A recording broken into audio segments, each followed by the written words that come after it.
All right, great. So I think you might be seeing a chat window, and if you can just go ahead and say which city you're joining from, your name and which city you're joining from. So we got a bunch of people already online. So those who have joined, just go ahead and type in your chat window. I'm joining in from Bangalore. Okay, Ekta Prakash from Bangalore. Hi, Jyotsna from Mumbai. Deval from Delhi, so we covered 3 cities so far. Amrita from Pune. Ayush is from Raipur. Tarun is from Delhi. Devendra from Bangalore.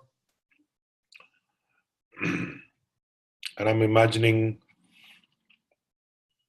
a few more people who are perhaps thinking whether I should go ahead and type it out. So just go ahead and type it out. It's also an exercise for you to get comfortable with the UI so that you know where the chat window is. So those who have already typed out, you know where the chat window is. So that's great.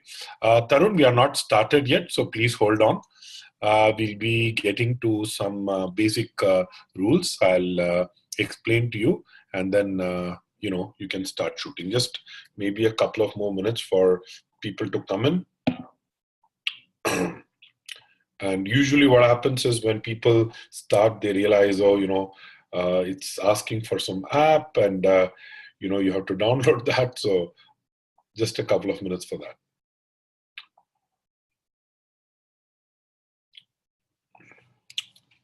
Right, hi, Kiran.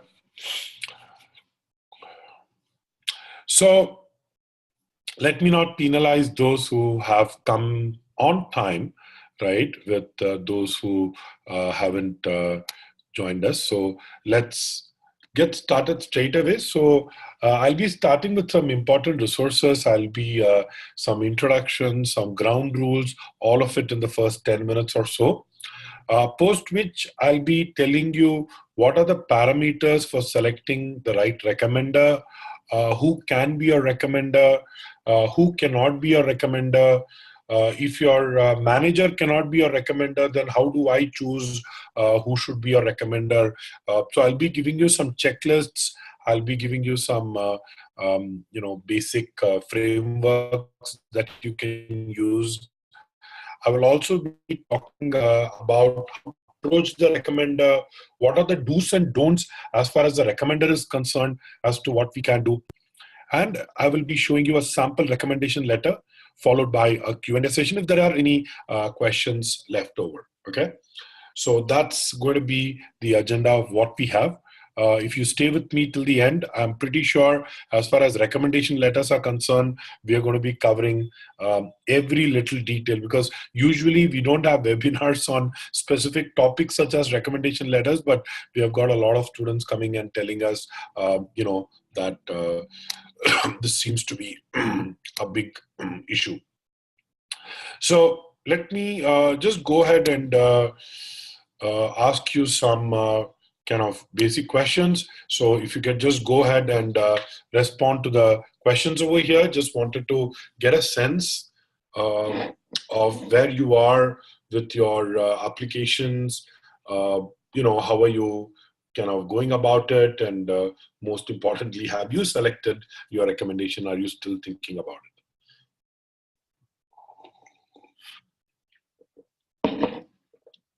So just to clarify, R2 2019 is if you're applying in January, R1 2019 is obviously going to be the next year. So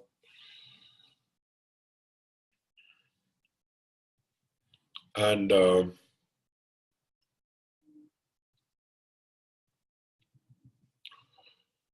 even if you're not looking at getting help, even if you're not currently getting it, but even in the future, like what do you think, right? So do you think you will require help? Do you think you won't require help? If so, just a sense over there.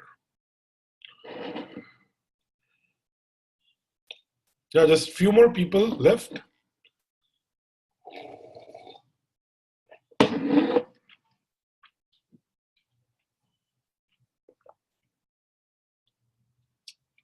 So there are about 5 people who have not responded. So if so one advice that I usually have for the webinars is, very easy for us to get distracted, very easy for us to look at another different browser, a different tab in your browser. So my recommendation, make this full screen, shut all tabs.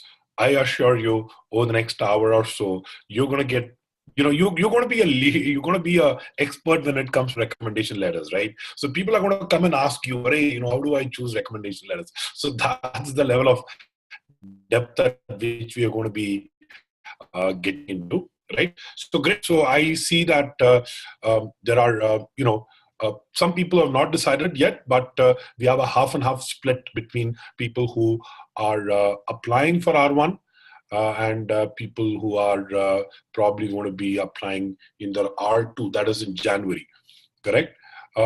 We have 8 people who are already taking help with CrackVerbal. There are a few taking help from seniors.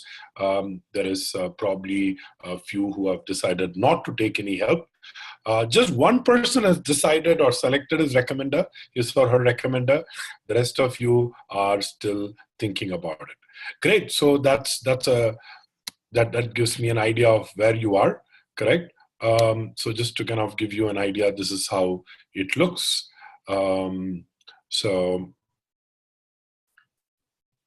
Yeah. So cool. Now that we kind of have a sense, a couple of ground rules, as I was saying. The first one is let's try to be organized. Remember, there are 2 things. One is the Q&A window. So do you see a Q&A window? So that is the window that I would like you to go ahead and ask your questions. Just one thing, please. This is you're applying to a B school, so please make sure that your question is is clear. Your question is can be understood. Many a times, what happens, people just go ahead and say things where they assume that I would be able to understand the problem, but it's better if you can just be elaborate. The chat window is different. The chat window is where you will kind of ask. So right now, wherever you posted, like I'm just putting a hello over here. So the hello is the chat window. So chat window is for generic things. So if you post a question in the chat window, I would not be able to look at it. In fact, I have the chat window disabled. In fact, there are a couple of other things like raise your hand and stuff. I don't even know what it means, right? So please don't use any of those functions. If you have anything that you want to ask me, use the Q&A window. Otherwise, please use the chat window. The other thing over here is that if you don't hear my voice, please post it on the chat window. And I request the others who are in this webinar to please help out. If you are able to hear, just let that person know that, yes, I am able to hear. Maybe you should just log out and log back in, right? So request a favor from the rest of you. Obviously, if all of you are not able to hear me, then the problem certainly was in my end. But if even one person is able to listen to me, that means the problem is not at my end. The problem perhaps could be at your end. So here is a cool thing that I use to check.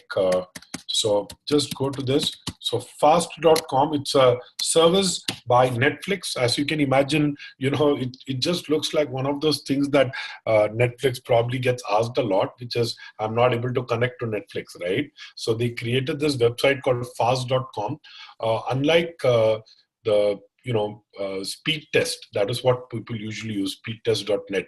Unlike speedtest.net, this is a no frills website. It just quickly tells you what is your download speed. That's it.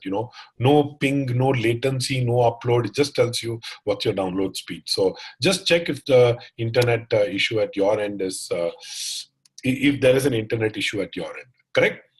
Good. So with that out of the way, I don't like to talk about myself in the third person, but this is what the PPT format had. But just to give you a background, I have been mentoring people to top USB schools to top Indian schools, top schools across Europe, right, for the last decade.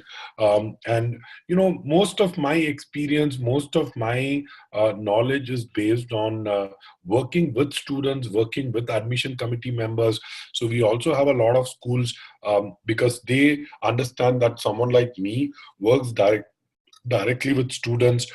So they come and talk to us. They tell us what the B school is really looking for, because it's easier for them to spread the message through someone like me, someone like CrackVerbal, who they consider a partner. Correct. So I have got an idea of what B schools look for. And many of the questions that you may have, I think it stems from the fact that we sometimes don't really understand how this process works. So my job here is just to make sure that you understand what the process is and just facilitate it, right? It's not that I'm an expert, but it's just that I know more, right? By just the virtue of doing this for so long. At CrackVerbal, we have been mentoring students, right from the GMAT GRE prep to the MBA applications bit. And we believe that CrackVerbal is a place where we connect, exceptional faculty, great mentors with students who are achievers, students who really need them. So we try to look at ourselves as an Uber of sorts, right? Though we don't necessarily have an app for it, but that's what we really do. So we kind of handpick people from top schools. These are people, remember, it's not just the fact that they went to a top school which differentiates them, but I think there is a very genuine sense of giving back. These are all people who are great at understanding the human psyche, understanding the human emotions, because a lot of times when people come to us for the application services, it is not necessary that they have the answers, right? So I think as a coach, as a mentor, one of the important jobs that we have is to essentially work with the candidates to really act as a sounding board. So why do you think you did this, or what do you think this means, or what is it that really you want to do in life after an MBA? So when we kind of get probing, when we start having these conversations, having these brainstorming sessions with our candidates, there's a lot that comes out of it, right? So I think going to a B school is just one part, but I think what many of these mentors do is they bring a lot of empathy to the table, and I think that's one of the key things, because all of them are working in super duper busy jobs, right? But when they commit to a candidate, when they commit to a client, you should see the kind of dedication that they have towards that job. So it's unbelievable, and kind of proud that over the years that we've been able to list such mentors on our panel.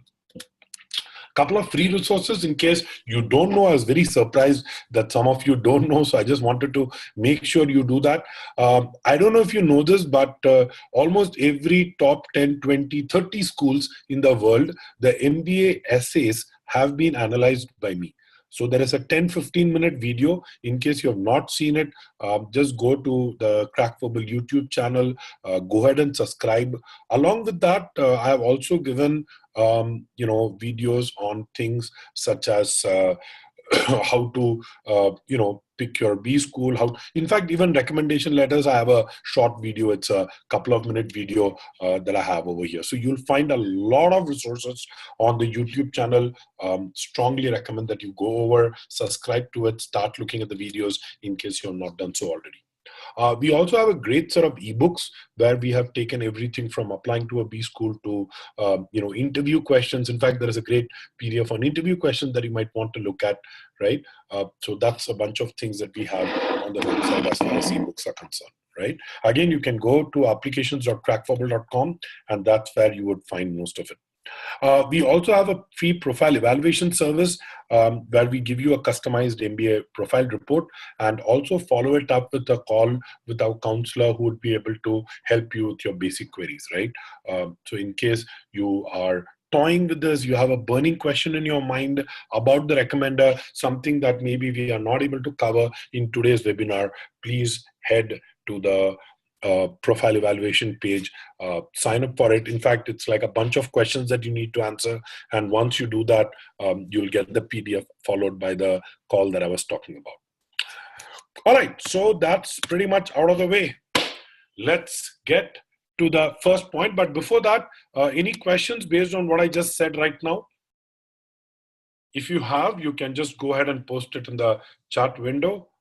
Like any questions, as in any questions with regards to the whole setup. I think just wanted to make sure that all of you are, can you just go ahead and just to make sure that all of you here, right? Can you just go and say, did you understand so far? Are we on the same page? Just go ahead and tell me a yes. Just type out a yes so that I know that you're hearing, that you're listening. Excellent. Great, great. Thanks a lot, everyone. Good to hear that everybody is listening. People applying next year, you don't need to really start working on your application, to be honest, because you have a bigger beast in front of you, which is your GMAT scores, right? So I would focus on the GMAT if you're looking at next year. All right, how to select your recommender? I think that's the question, that's the elephant in the room. That's one thing that people ask, and I think let's directly jump into this question. How do you select a recommender? Okay, so the first question that I need to ask is, have I closely worked with this person, right? According to me, more than anything else, when you pick a recommender, he should be literally, okay, your, I'm not going to say 3 a.m. buddy. That's the word, right? Not a 3 a.m. buddy, but maybe a 10 p.m. buddy, correct? So someone that you can at least reach out to and who knows your work. You don't need to set context, correct? Someone that probably has worked with you for at least a year, maybe worked with you on a couple of projects. So there should be no doubt on his ability to evaluate your work, right, professionally. The other thing, has this person, does he think favorably of you? Now, if you've been working for some time, you probably get a sense of this, right? Which is, you see someone who is talking, has praised me in front of others. Has he even written an email, praising me? Or has he spoken about me positively to others, correct? So it's very important that not only does the person know you, or rather work with you closely, but also he thinks positively of you, right? So think about it. He might have worked closely with you, but if he's not going to think positively of you, that's going to be a big bummer, right? The third is, has this person advocated you internally? Has he given you a leadership opportunity? Has he sponsored you for your promotion? In the sense, has he is the person who is actually rooted for you, right, in your promotion round? Maybe he is one of those guys, and you know how it works, the internal politics bit. So in that, maybe he's the guy who that you can depend on, right, for anything. So that's the third thing. Is this person known you from your previous job, right? So this is something that I'll be getting to in the next slide. But if he knows you from your previous jobs, then have you kept in touch? Or, let's say you quit your previous job 6 months ago, right? So you should not be going to him suddenly one day, correct, after 6 months, and spring this question saying, hey, by the way, I wanted to, So I would imagine that you have kept in touch. And when I say kept in touch, it could be as simple as you're part of a WhatsApp group, right? You're part of your earlier company's WhatsApp group. This, manager also happens to be in that WhatsApp group. If nothing, you have just wished him a happy birthday, right? Or maybe you reached out to him on LinkedIn and, spoken to him about your plans to apply to a B school at some point. But the idea is that you need to be in touch. Otherwise, it becomes a little awkward to go to your recommender at the last point and just spring the surprise on him, correct? Will this person, this is a very important question, right? Is this person committed? See, I have a lot of people who come to me and say, oh, I have this boss, but he's super busy, and, to be honest, when you tell me that he's super busy, first of all, it doesn't impress me, correct? And when I say that, I'm not trying to say that I'm an entrepreneur. I have 2 companies. I also do, GMAT coaching. I do MBA mentoring. I'm also the chief marketing officer of CrackVerbal. All of this, but I would still have time for someone about whom I would, genuinely care about, right? So to say that the person doesn't have the 1 or 2 hours required to put in a good recommendation letter, it just means that the person is not care. It's just not he doesn't care about you. Very honestly, see, we might sometimes feel bad. Hey, how is it here? He doesn't care about me. But really, if he's not able to get 2 hours of his time, right, for you, he probably doesn't care for you, right? And that basically leads me to believe, by the way, all questions, please put in the Q&A, not in the chat window. Put it in the Q&A box, please. I'll be taking it up at a later point. And please wait before you put the questions, because I have a lot of info for you. So if I'm not able to answer it, in that case, please put it. Some of you may put some very basic questions at this point, but what happens is when the Q&A box gets filled, you will stop me from being optimal in the way I'm responding to your queries, right? So 10 bad questions, I may miss out on a great question. So please hold on, okay? I'll just go through it, and if your questions still don't get answered at that point, please go ahead and write in your Q&A box, but please hold on. So A is that point, right? Like, is he committed for your career? Yeah, he cannot take out 2 hours. That's a question mark I have. Number 2, a person who cannot manage his or her schedule, okay? A person who looks like he's working 18 hours a day, right? And running around. I have a problem, because that person is probably not self-aware, That person has issues managing themselves, correct? How will they give a review on your work, correct?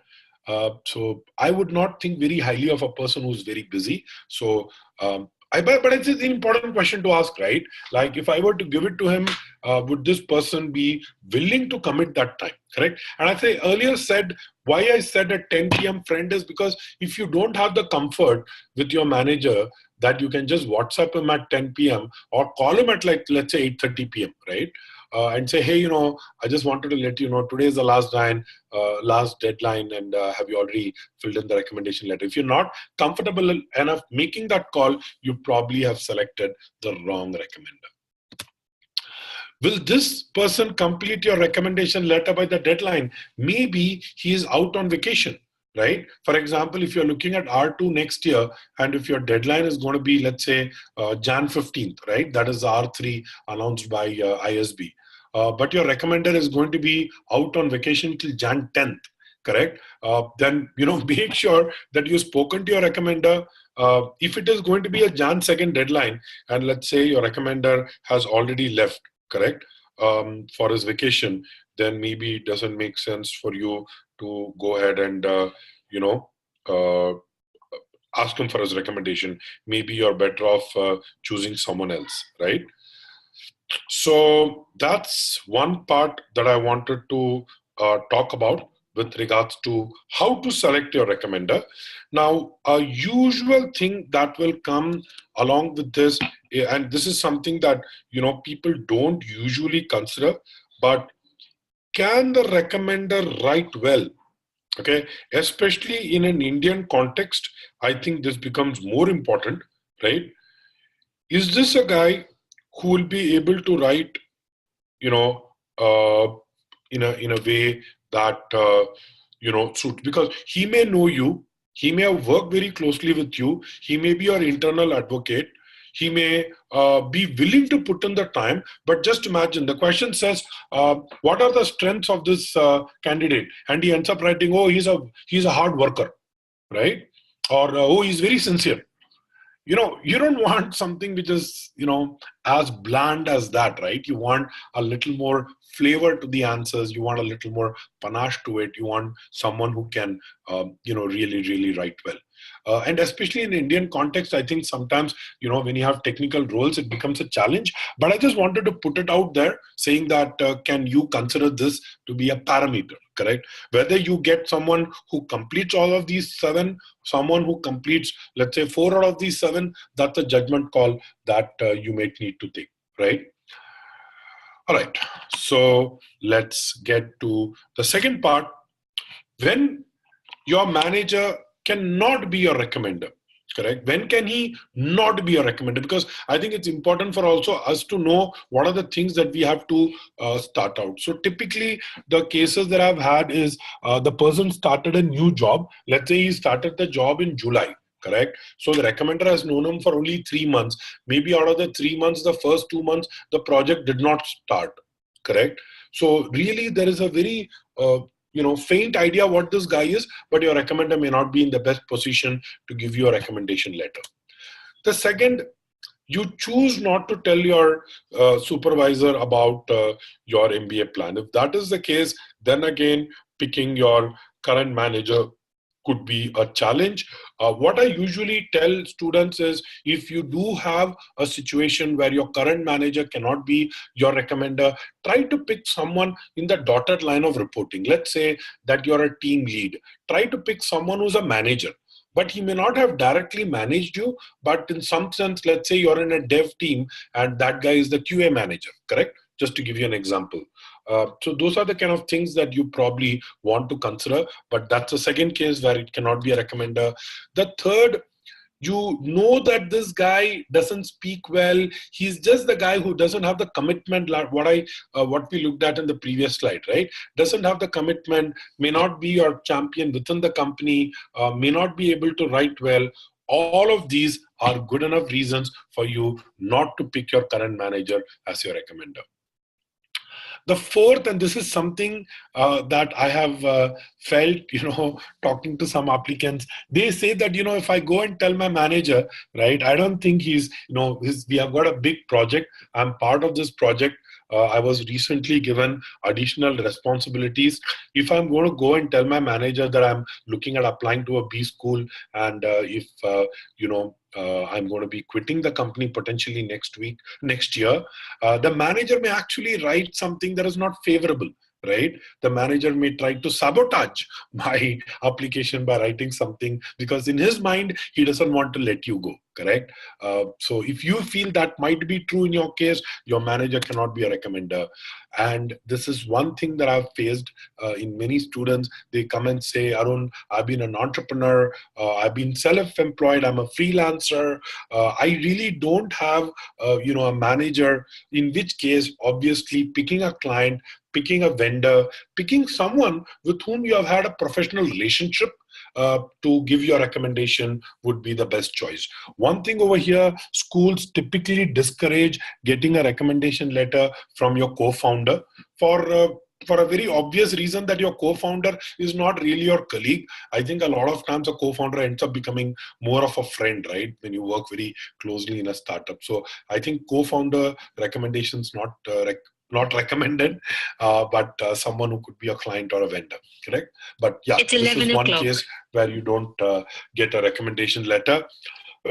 One more thing that I've seen in India a lot, family business owners, and he reports to his dad and he says, who do I get a recommendation from? Everybody in the company is like, either a relative or someone that has known me for long. So they would probably be more than glad to give me a recommendation, but the recommendation would probably have to be written by me, or, it may not be reflective of who I am as a person, correct?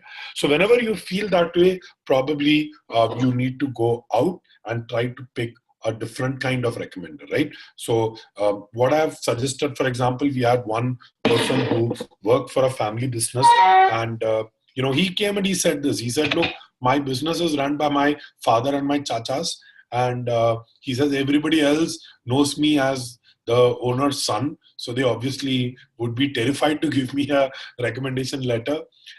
most of the vendors that I work with, so he used to work in the, he works in the textile industry. So he had, garment manufacturing unit. So he said, if I were to go and ask my vendors are going to say, like, they're going to feel, kind of weird out by this, saying, what do we write? Many of them don't even speak English. So what do I do in that case, right? So the particular strategy that we had picked for that,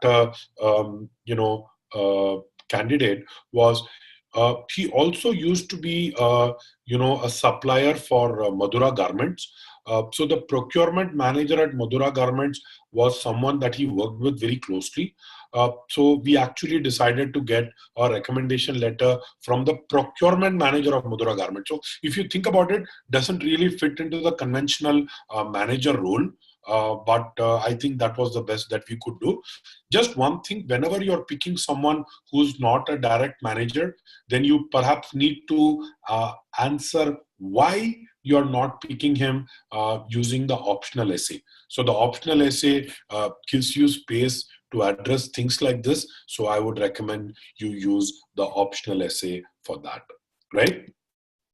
And lastly, in case any of you is applying straight out of college and don't have any full-time experience, then again, your manager cannot be a recommender, in which case it is okay to take an academic recommendation. But even in that case, what I usually tell students, do not try to pick it from a professor whose class you have attended. Rather, try to pick it from someone who has worked with you on a project work. Let's say he was your internal mentor, for an industry project. Maybe he was the guy reviewing your work, right? So try to pick someone who knows you more than just someone sitting in the classroom, right? Maybe you did something else, maybe you did a internal cultural festival and he was the point of contact. Maybe you want to pick someone like that, someone who can look at your leadership traits, not just your ability to be a good student in the class, correct? So these are the scenarios where your manager perhaps would not be a recommender. Now, one question that people have had is, when can I pick a prior manager, like someone that I've worked with in the past? What are the scenarios? What are the cases where I can pick someone from that zone, right? So the first thing is, obviously, you want to pick a supervisor that you worked with very recently. And there is a reason for that.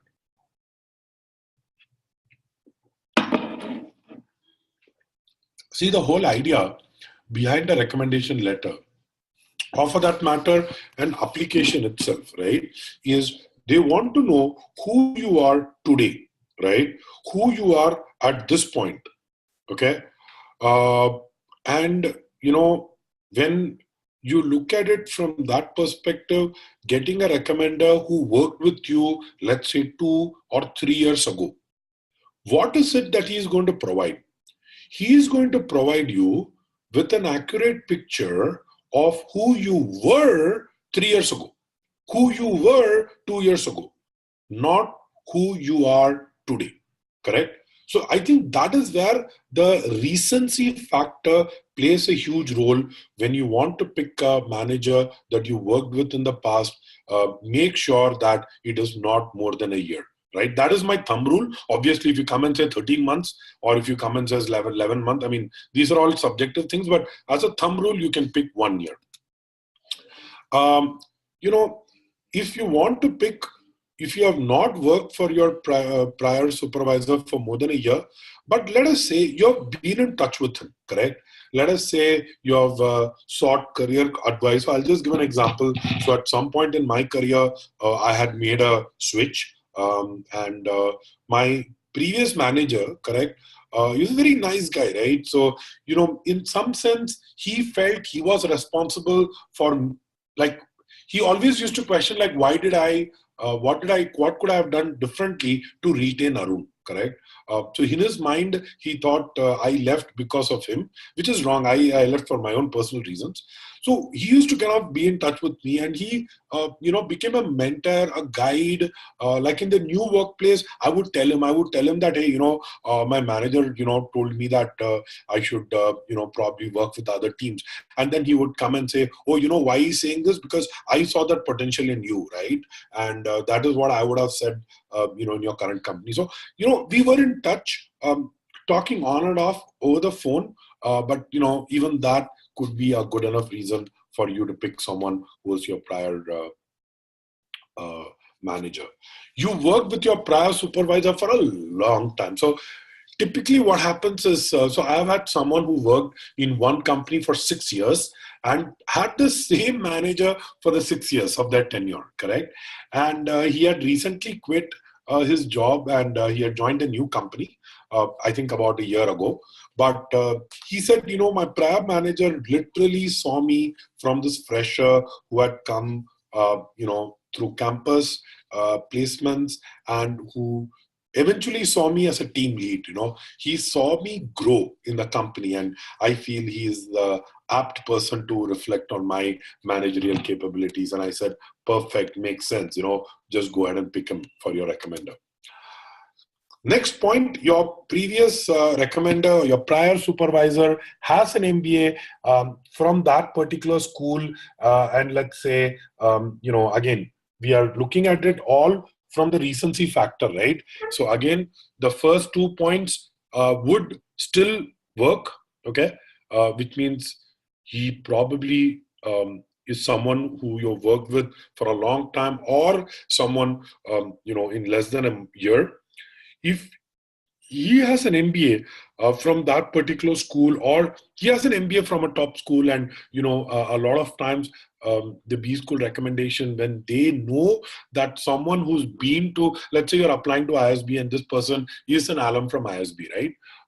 They understand that this person knows what it takes to tick at ISB, right? What it makes for a person to get into ISB. And a lot of times, these people, alums, are usually very passionate about maintaining the quality of their brand, right? So if this guy thinks you're deserving, if he thinks he's good, he's obviously going to be writing a positive recommendation.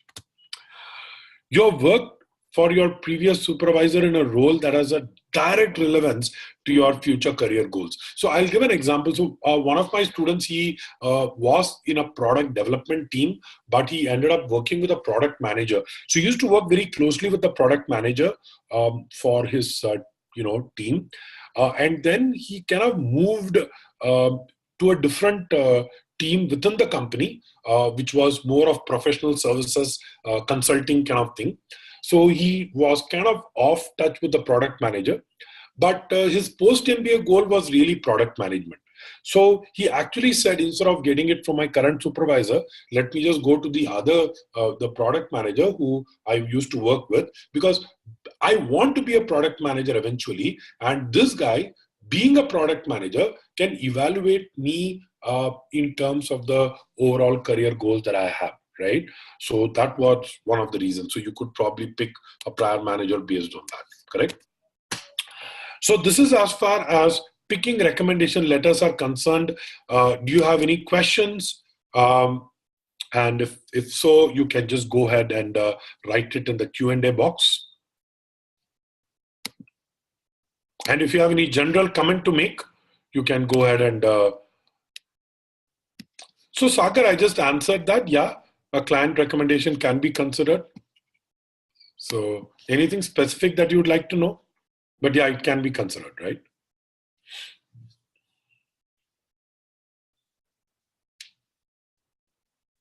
When you work with a client, you probably also want to give a detail of the nature of the engagement that you had, whether you are actually sitting out of the client office or whether you're working with them remotely. What is the nature of the relationship? So wherever there is no direct supervisor, I think it's important for us to ensure that the context is set so that people know what is the context, correct?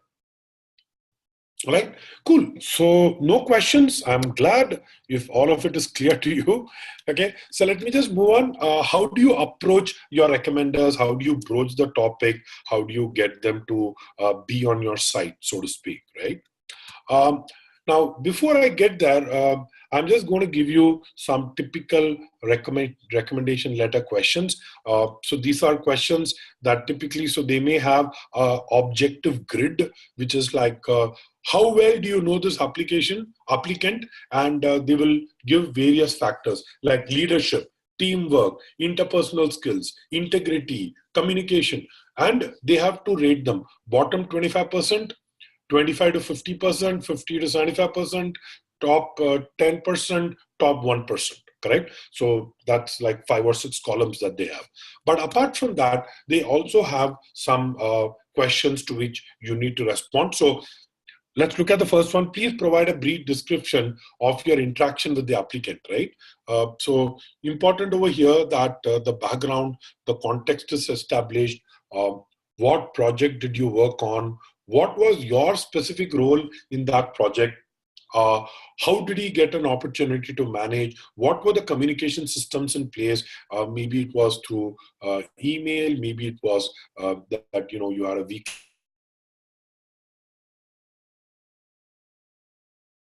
Give a description of how your manager interacts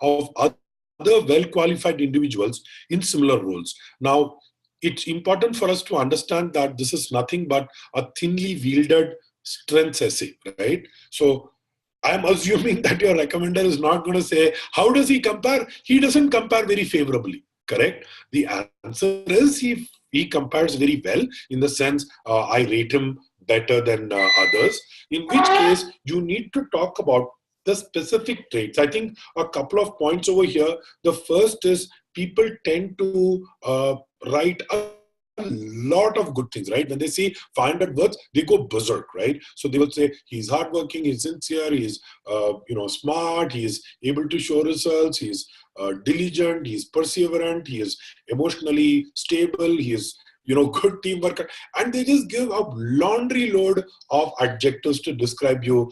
Trust me, the B school can see through that. B school is seeing that the recommender is trying hard to impress us, correct?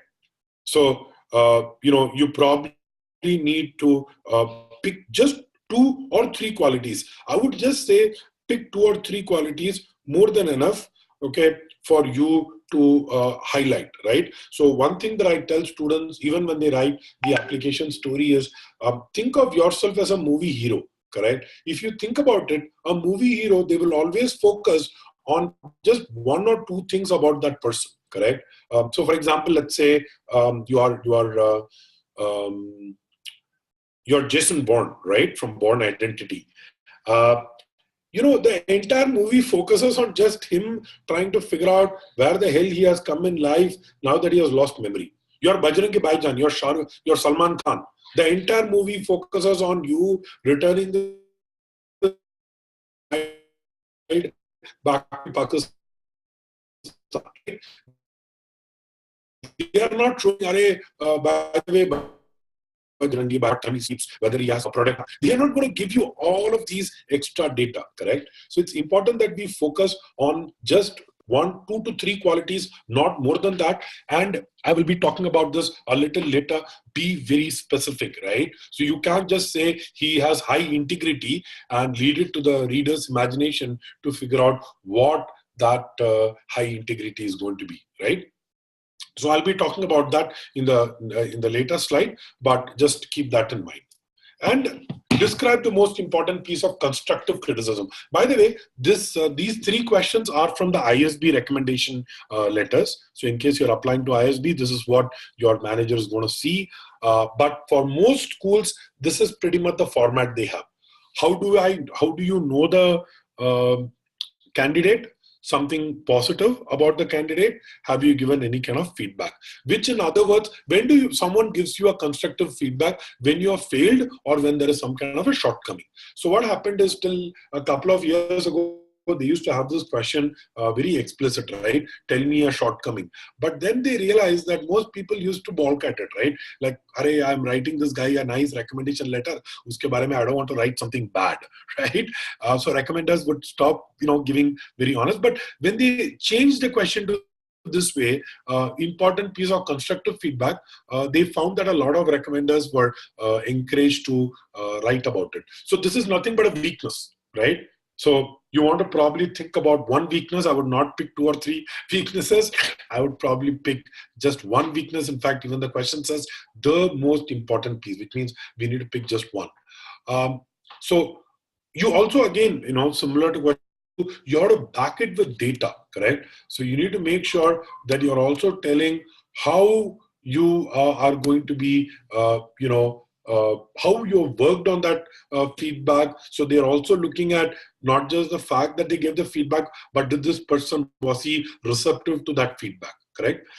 So many a times, it's okay for the recommender to say things like, initially when I gave the recommendation, Ankur was a little hesitant. It took him a week to understand, but once he understood, he came back to me, he thanked me for my feedback, and he asked me for a plan to start working on it. So you humanize it, right? So if your recommender is writing from his heart, he's going to be talking about really what happened, and you have 500 words, more than enough for you to write stuff over here, correct? All right. So, and the fourth question, any additional information? That's another thing. So anything else that you would like to talk about?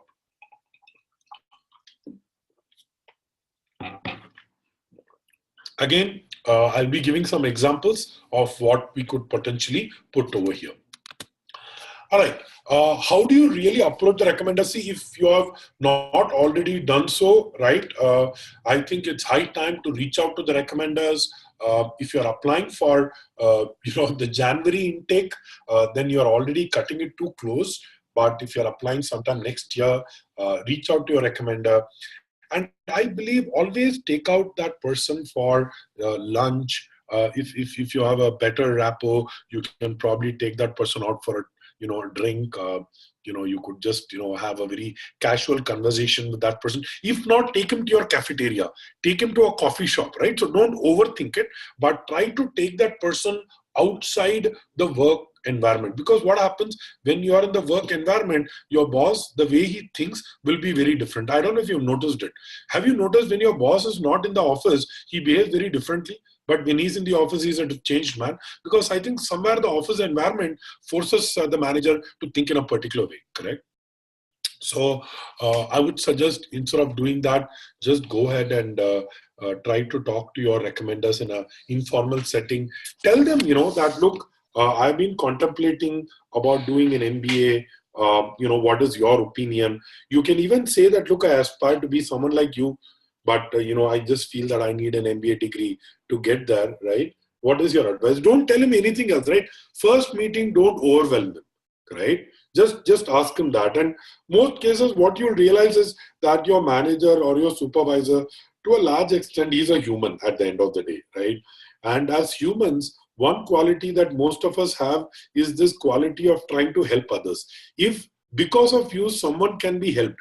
Let us say someone were to come from your college and were to say, Bhaiya, please, can you help me? How does this, recruitment process happen? Correct? Your job interview, what do they ask? I'm pretty sure you would be more than glad to help that person out, right? So I think most managers do have this tendency to kind of be nice, right? Though in the project setting, they may be tyrants, but if you take them out, you'll realize that they're actually nice people. Get him to commit. See, once he commits, he cannot back out, right? In some sense, because you're not getting him to sign it on a piece of paper. But the moment he says, yeah, I will support you, pretty much, you got him, hooked on to that, right? Then what you do, you go to him, give an update. Hey, by the way, I'm going to take my GMAT in so-and-so month. This is the school that I'm looking at applying to. This is someone that I know who's got into this school. Just have that conversation with him on and off, so that it doesn't come as a surprise, right? And once he has agreed, also important is we set the basic timelines. We spread the basic framework. If you have already decided the schools and you know when the deadlines are, it's a good idea to go to the recommenders and say, hey, you know, I've just picked this school. These are the deadlines. I just wanted to make sure that you're on the same page with regards to the schedule. Is there anything that concerns you? Are you okay with this? So when he says yes, remember, every time he's saying yes, every time he's committing to something, it just makes your life a lot more easier. By the way, I see that some of you are raising your hands. I don't know what that thing means, but please go ahead. If it's a general comment, observation, put it in the chat window. If it's a question that you have for me, please put it in the Q&A window, okay? All right, so now that you have done that, how do you prepare your recommender, right? So if your recommender has not worked with you on the same project, maybe it's a little bit of time, you know, 6 months, 8 months, even otherwise, right? You want the recommender to know a little bit about what you've been doing, right? Which is the regards to? Okay, so I didn't get that part. Oh, you're talking about the jog their memory with regards to your application, with regard. I will take that up separately from a question perspective, from a grammar perspective, correct, Jiku? It's not the same as give your regards to your parents, right? It is not the same regards to. So, you know, but I'll probably take the grammar bit later. So first thing you want to do is tell them, you know, as I said, which are the schools that you're applying to. If you could give them a schedule, if you could give them a sense of the overall. For example, let me give an example, right? So you go up to your recommender and say, I'm applying to 5 schools in January, right?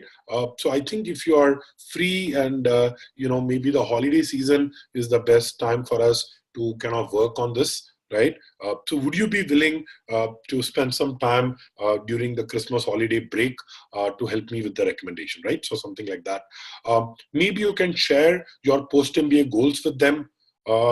Maybe you can share why are you applying to that particular school. So if you have some reasons for that particular school, you can share that as well. Also, many a times we think we remember what we did, but we may not remember what others did, right? Think about it. You may not, if I were to quickly ask you, can you tell me about the achievement of your colleague? You will struggle because we don't think or we don't look at the world that way, right? We tend to be worried about what we do. So the same thing for your manager. Don't assume that he remembers everything. Maybe you just want to talk about the project that you worked on, the specific points that you would like him to highlight in the application, right? In the recommendation letter. The third part, actually writing the recommendation letter, one thing that I maintained and one thing that I would strongly encourage, make sure your recommender is writing the letter, right?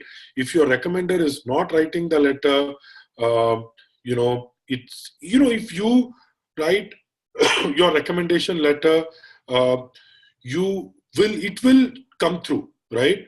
I will tell you, you know, it's virtually impossible for you to, you know, write a letter and not show your style, because your style has already come in the application essays, correct?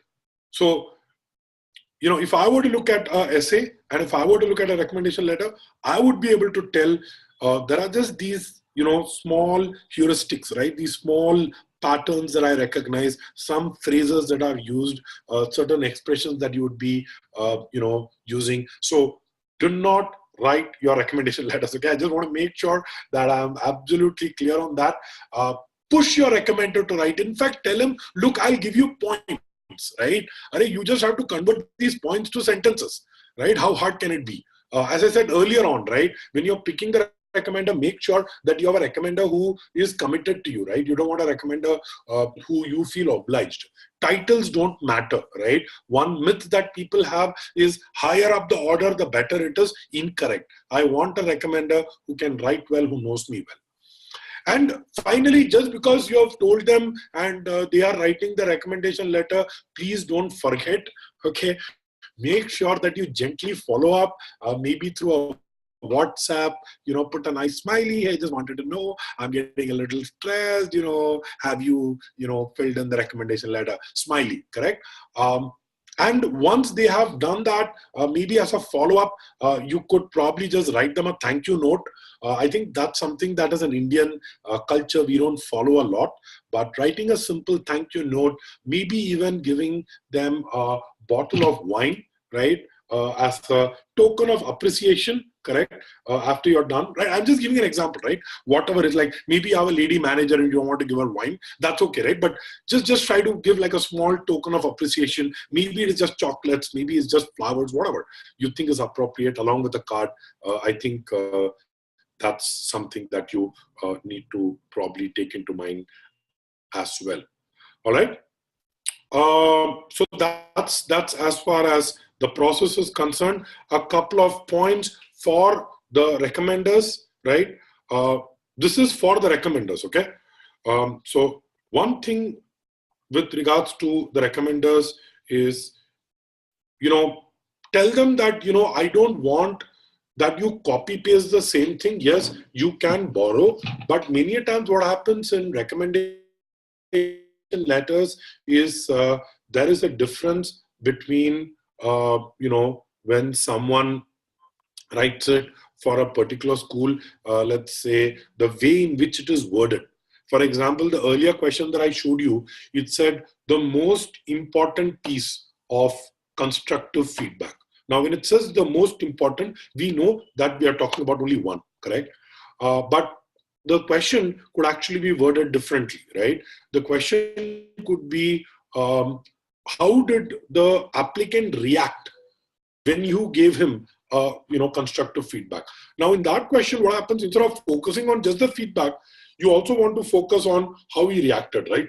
So that becomes the main, question in that sense. So tell them that, for each school, I would like you to just look at the question and try to answer the question rather than just copy pasting from a generic template, correct?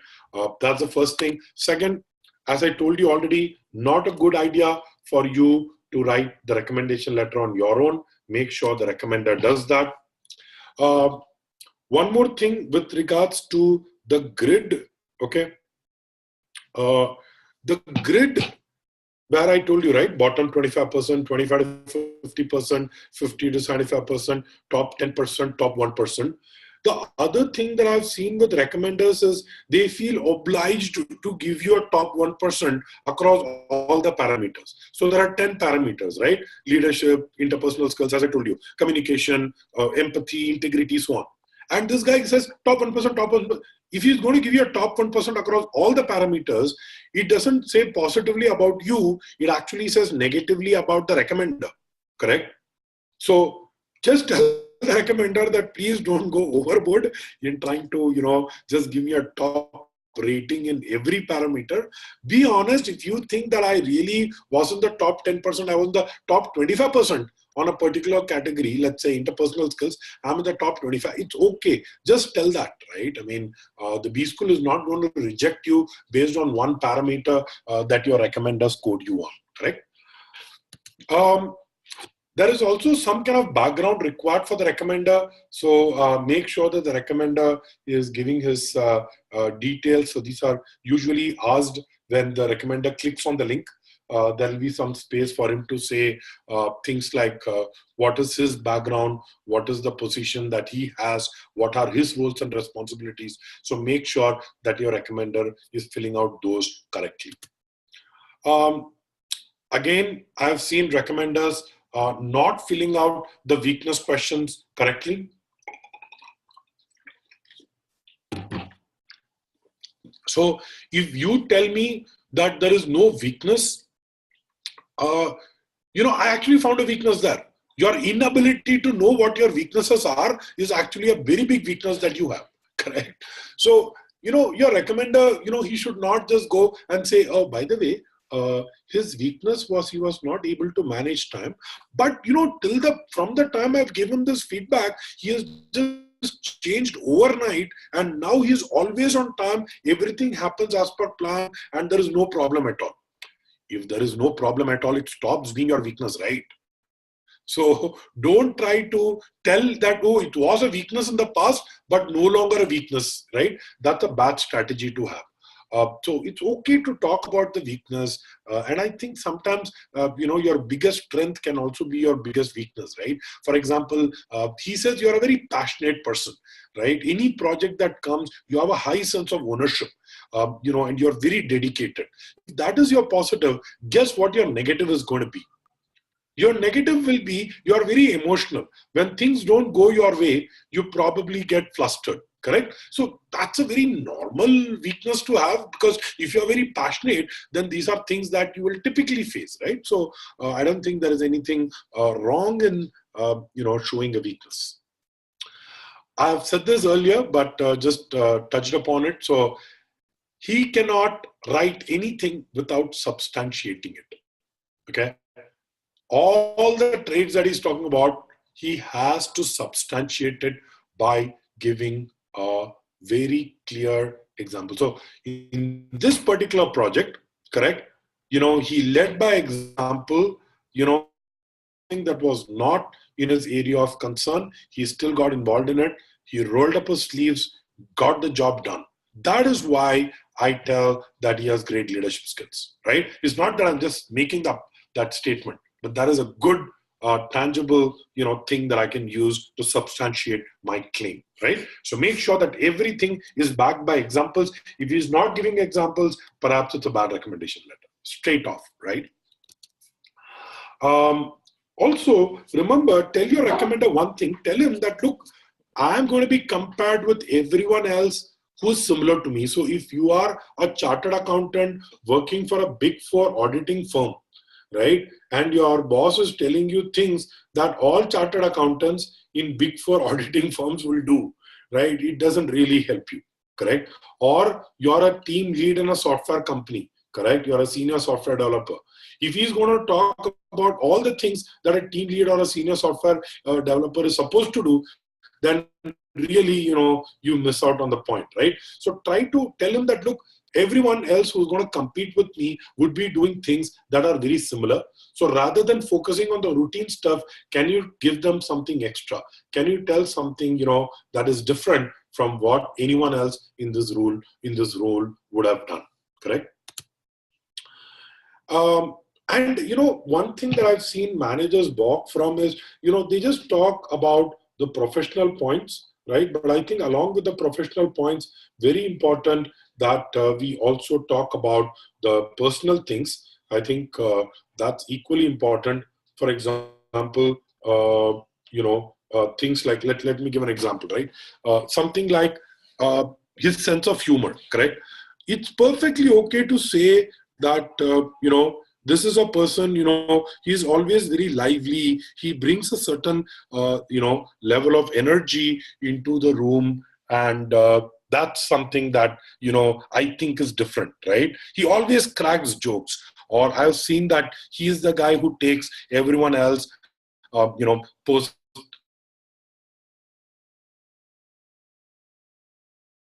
Really, they want to understand who you are as a human, right? Not as a machine. So perfectly okay. One more thing that you need to understand is recommendation letters are also not, the deadlines are also non-negotiable, which means if your recommender is not able to meet his deadline, then you may not be able to choose him, right? So it's very important that we take these things into consideration, correct? While asking for a recommendation letter. And finally, whenever there is a special circumstance, let us say you had a family problem. Let us say you fell ill. Now, somewhere in your application, it will be very hard for you to say, oh, by the way, I fell ill, right? And I wasn't able to do it. It's okay. He can talk about those personal aspects, saying, he fell ill, or he had, his father was in the hospital and he had to manage, his duties between the office and at home. And I saw the way in which Advait was able to do multitasking, correct? So that's the kind of thing that you probably can use in the recommendation letter as well. Right? So certain things that you need to tell the recommender, prep them before they start writing. I just thought I'll give you a sample recommendation letter just so that you have an idea. So again, the idea is not to copy it or look at it, but just look at it from a perspective of, how otherwise people write. Please comment on the context of your interaction with the applicant. If applicable, briefly describe the applicant's role, 250 words. So you can just read it. I don't want to read it out loud for you.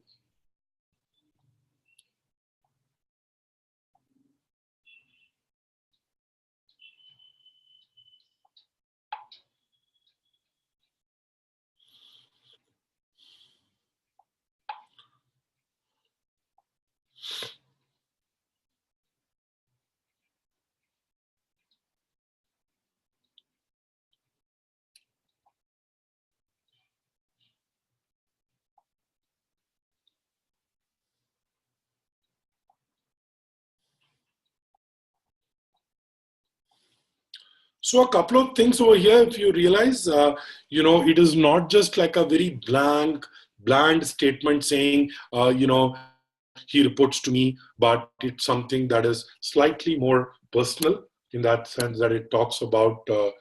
So Jiku, please post all your questions in the Q&A box, not in the chat window. It talks about it more as a person, right? So, and also gives a background of the nature of the job, okay?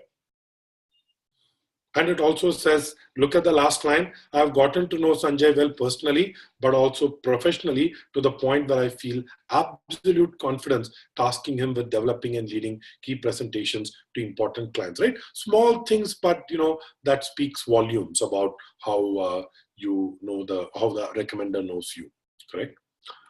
One more question. This is the one that people struggle with, which is constructive feedback and, detail how the applicant responded to it. Again, I'm going to give you a minute to read this.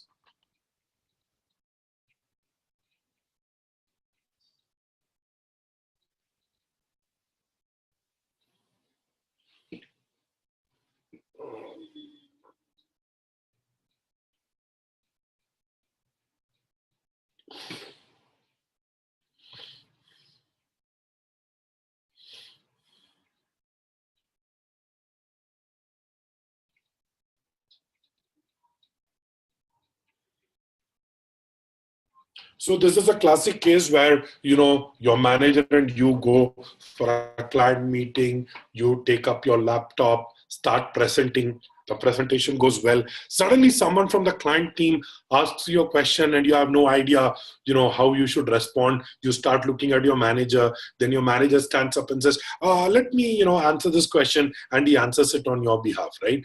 So a similar situation with Sanjay, where he went ahead and, asked, okay, so what is it that I could have done differently? And before the next,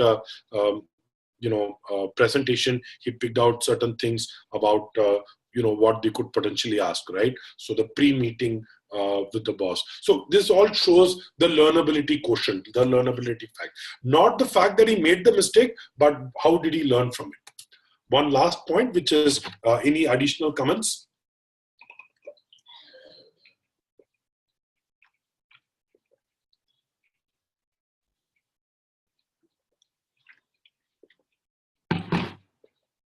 Minor tidbit that he took up the guitar after not having played it since childhood, or the fact that he still finds time to volunteer for charities, right? So things like that, right? So just a couple of points that you could use to pepper the whole of it, right? All right, so with that, I'll just go ahead and see if there are any questions. I see there are a couple of questions over here. Let me start with Deval's question.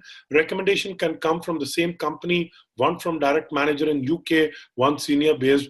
Perfect. I have no problem with that. In case B schools ask for 2 recommendations, some schools ask for 2 recommendation letters, some schools ask for just 1. In case they are asking for 2 recommendation letters, perfectly okay to get it from the UK part and get the other from the India part, correct?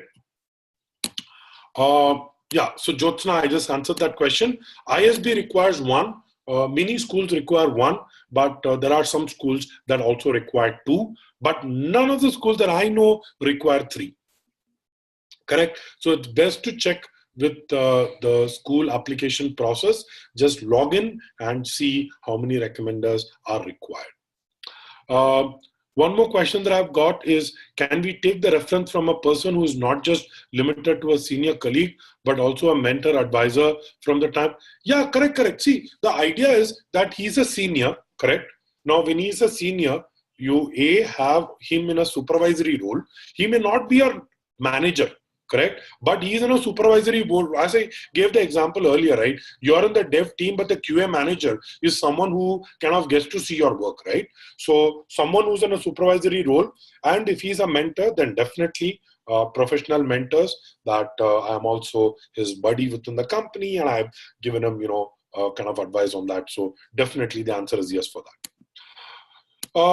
Ankur had this question: when giving list of accomplishments and actions, is it advisable to stick to 2 or 3, like you said, to concentrate on 2 or 3 qualities? Yes, that's correct, Ankur. Don't give him 10 things, just pick 2 or 3 and let him, drive home the point. See, he may have one more point over and above that, right? Which is perfectly okay. But, give him a couple of things to focus on, and if there is 1 or 2 that he wants to add, let him add. But from our side, let us not give more than that. Rishabh had a great question. Does grammar matter a lot in a recommender's essay? Funnily, no. Okay, the grammar part is not that important for a recommender. In fact, I know someone who's got a recommendation letter from so I'll just give a background. So he used to work for the Ramakrishna Mission, and during times of natural calamities, he actually has worked with the Ramakrishna Mission somewhere in Belur. He used to go there frequently. He knew the seer, the head of the Math, right? And again, this is not from a religious angle, right? More from the fact that he did all this volunteer work. He got a letter written in Kannada from the recommender, and that was, so schools also provide you a list of official translation services. So he actually got it officially translated into English, right? So it's okay. A couple of typos, a couple of grammatical errors, perfectly okay. Because see, unlike you working on your application, they understand that your recommender is not going to be sitting and polishing the recommendation letters, right? So they understand that perfectly. Don't worry if there are errors in your recommendation, will not go against you as a candidate, correct? One more question. Hi Arun, in the case of writing the application letters, is it okay that we coordinate with the recommender on the form received by him from the school, help him with the basic crux?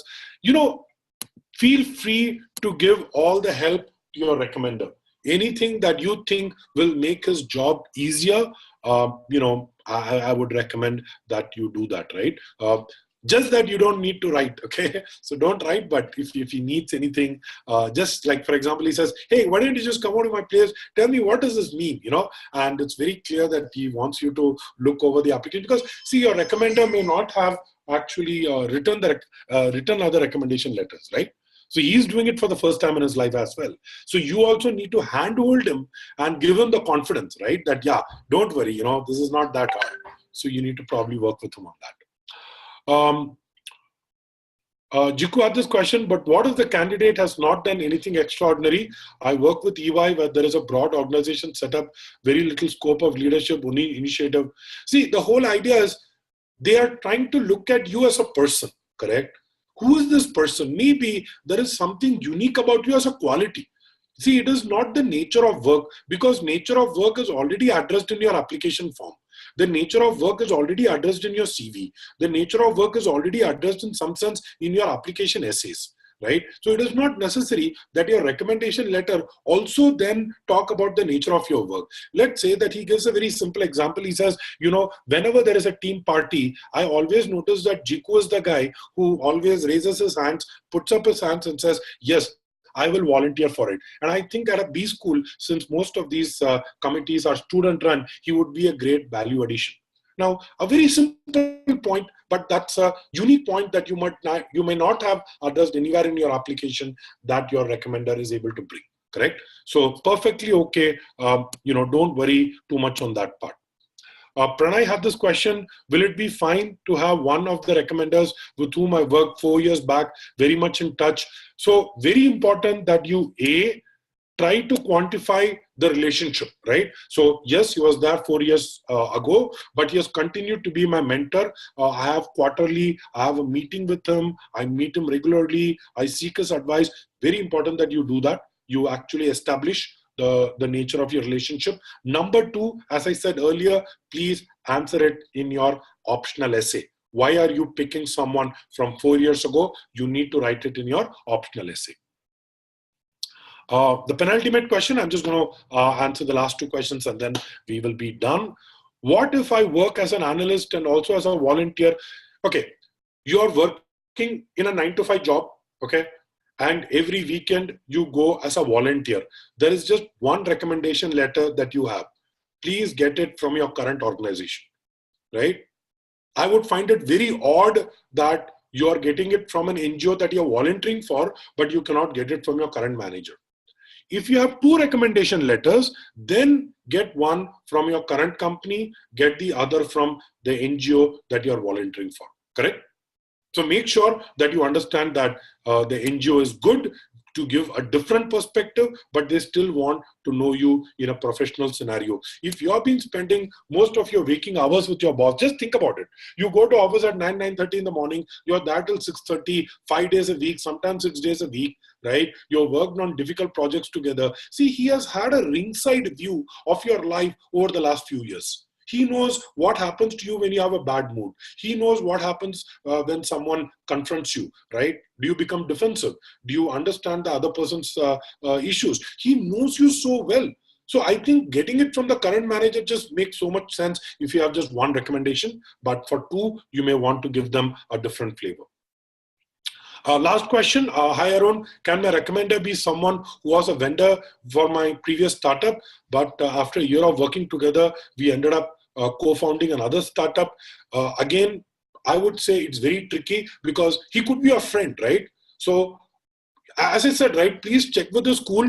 I know for a fact that schools have started actively discouraging co-founder because your co-founder is also in the same shoe, right? Same shoes as you are. Right? So it becomes very hard for them to be objective about you.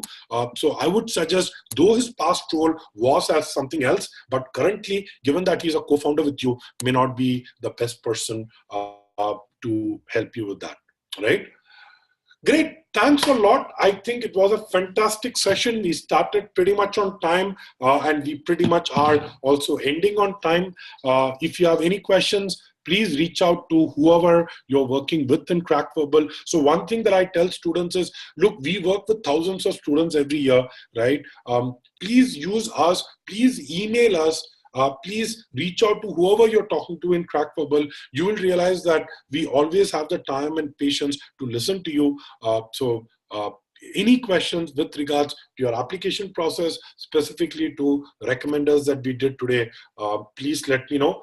I hope the session was useful. I hope you got to learn a lot about recommenders, right? Thanks a lot. And I'll hope to see you sometime soon, either in person or through an online forum like this, right? Have a great rest of the week. Bye-bye.